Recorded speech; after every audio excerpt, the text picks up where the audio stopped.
வீரப்பன் திருடன் என்றால் அவர் திருடியே சேர்த்த சொத்துகள் எங்கே? அவர் கட்டிய மாளிகைகள் எங்கே?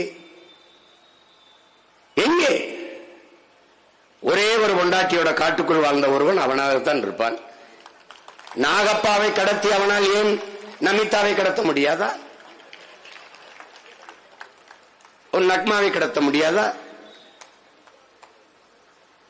அவனுக்கு அது வல்ல வேலை. காட்டுக்குள் வாழ்ந்தான்.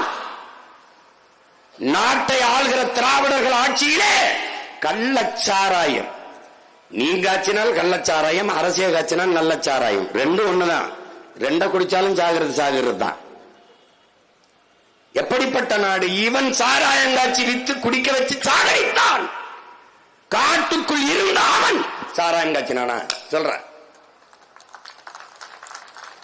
கட்டிய பொண்டாட்டி தவிர வேற ஒரு பெண்ணின் நிழலை தொட்டானாடா? காட்டுக்குள்ள கடத்திட்டு போய் கற்பழிச்சான் செய்திருக்கடா? சொல்றாப்பா, சொல்லு. ஆனா நீ ஒவ்வொருத்தனும் 3 பொண்டாட்டி 4 பொண்டாட்டி கட்டி பெத்த பிள்ளைகளுக்கெல்லாம் பதவி கேட்டு நீ தலைவன்னா இப்ப இவன் யாருடா? இவனுக்கு பேர் என்ன? அப்ப இவன் தெய்வம். என்னது? வெத்தலை வாக்கு போட்டார் அல்லது பூ சுருட்டு பிடித்தார்? ஏதாவது சொல்லு, ஏதாவது சொல்லு. சாராயம் குடித்தார்? ஏதாவது சொல்லு. இல்லை. ஏன்? தமிழ் பேரினத்தின் மாண்பு. நாட்டுக்குள் வாழ்கிற மக்கள் கடைபிடிக்க வேண்டிய அறத்தையும் ஒழுக்கத்தையும் காட்டுக்குள் வாழ்ந்தவன் கடைபிடித்தான். அதற்கு காரணம் அவன் முன்னவன் எங்கள் உயிர் தலைவன் பிரபாகரன். எங்களுக்கு காடு ஏன் அவ்வளவு நெருக்கம்? என் தலைவனுக்கு வன்னிக்காடு, எங்கள் முன்னவன் தமிழரசனுக்கு முந்திரிக்காடு,